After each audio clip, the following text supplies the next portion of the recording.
আসসালামু আলাইকুম সুপ্রিয় দর্শক, আজকের পর্বে তৈরি করে দেখাবো বাঁধাকপি দিয়ে মজার এক রেসিপি তৈরি করে। বাঁধাকপি দিয়ে এতটা মজার রেসিপি তৈরি করা যায়, তো চলেন যাই দেখিনি রেসিপি তৈরি করার জন্য যা যা উপকরণ লাগছে। পুরো ভিডিওটির সাথেই থাকবেন একটি লাইক দিয়ে। এখানে কিছুটা বাঁধাকপি কিউব করে কেটে স্টিকের সাথে ঢুকিয়ে নিয়ে 5 থেকে 7 মিনিট ফুটিয়ে নিব বা সেদ্ধ করে নিব। একটি বাটিতে 1 কাপ পরিমাণ বেসন নিয়ে নিব, দিয়ে দিব সাথে অ্যাড করে স্বাদ মতো লবণ। এরপরে 1 টেবিল চামচ লাল লঙ্কার গুঁড়া অ্যাড করে নিব। এখানে লাল লঙ্কার গুঁড়াটা আপনারা কম বেশি করেও নিতে পারেন, যে যেভাবে ঝাল পছন্দ করেন সেই তুলনায় নিয়ে নেবেন। দিয়ে দিব 1 প্যাকেট ম্যাগি মশলা, সম্পূর্ণ মশলাটা আমি অ্যাড করে নিয়েছি। 3 টেবিল চামচ পরিমাণ কাঁচামরিচ কুচি অ্যাড করে দিব। এখন শুকনো উপকরণটা ভালোভাবে মিশিয়ে নিব।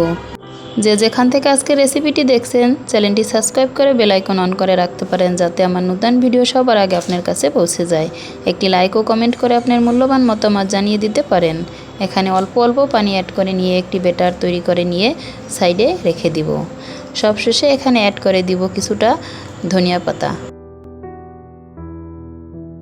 এখানে আমি ফ্রোজেন করে রাখা ধনিয়া পাতাটা অ্যাড করে নিয়েছি। আপনি চাইলে এখানে ফ্রেশ ধনিয়া পাতাটাও অ্যাড করে নিতে পারেন, এতে করে সুন্দর একটি ঘ্রাণ তৈরি হবে। আমার কাছে ফ্রেশ ধনিয়া পাতাটা ছিল না, ফ্রোজেন করাটা ছিল, সেটাই অ্যাড করে দিয়েছি।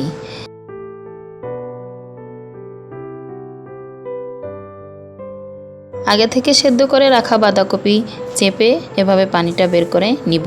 আলতো হাতে চেপে নিতে হবে, নয়তো বাঁধাকপিটা কিন্তু সেদ্ধ আছে, নরম ভেঙে যাওয়ার চান্স আছে।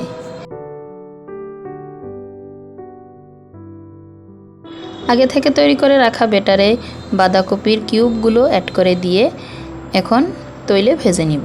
আগে থেকে চুলায় একটি প্যান বসিয়ে পর্যাপ্ত পরিমাণ তৈল দিয়ে তৈল গরম করে নিয়েছি। একে একে সবগুলো বাঁধাকপির কিউব এভাবে মিশ্রণে মিশিয়ে নিয়ে তৈলে ভেজে নিব।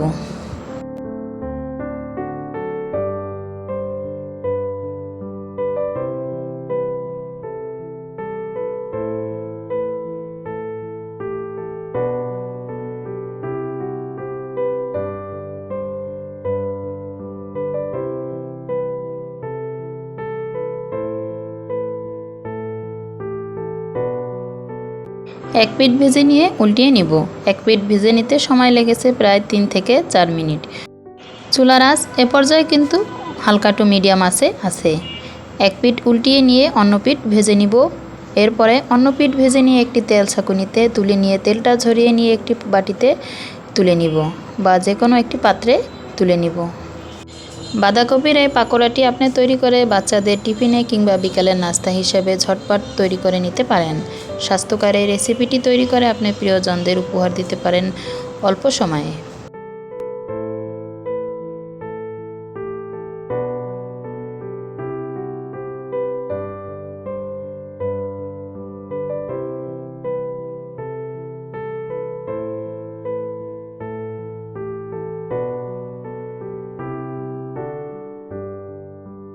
যেখান থেকে আজকের রেসিপিটি দেখছেন, ভিডিওটি ভালো লাগলে চ্যানেলটি সাবস্ক্রাইব করে বেল আইকন অন করে রাখতে পারেন। একটি লাইক ও কমেন্ট করে আপনার মূল্যবান মতামত জানিয়ে দিতে পারেন।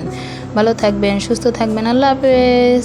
তেল ঝরিয়ে নিয়ে এখন পরিবেশন করে আপনাদের দেখিয়ে দিব।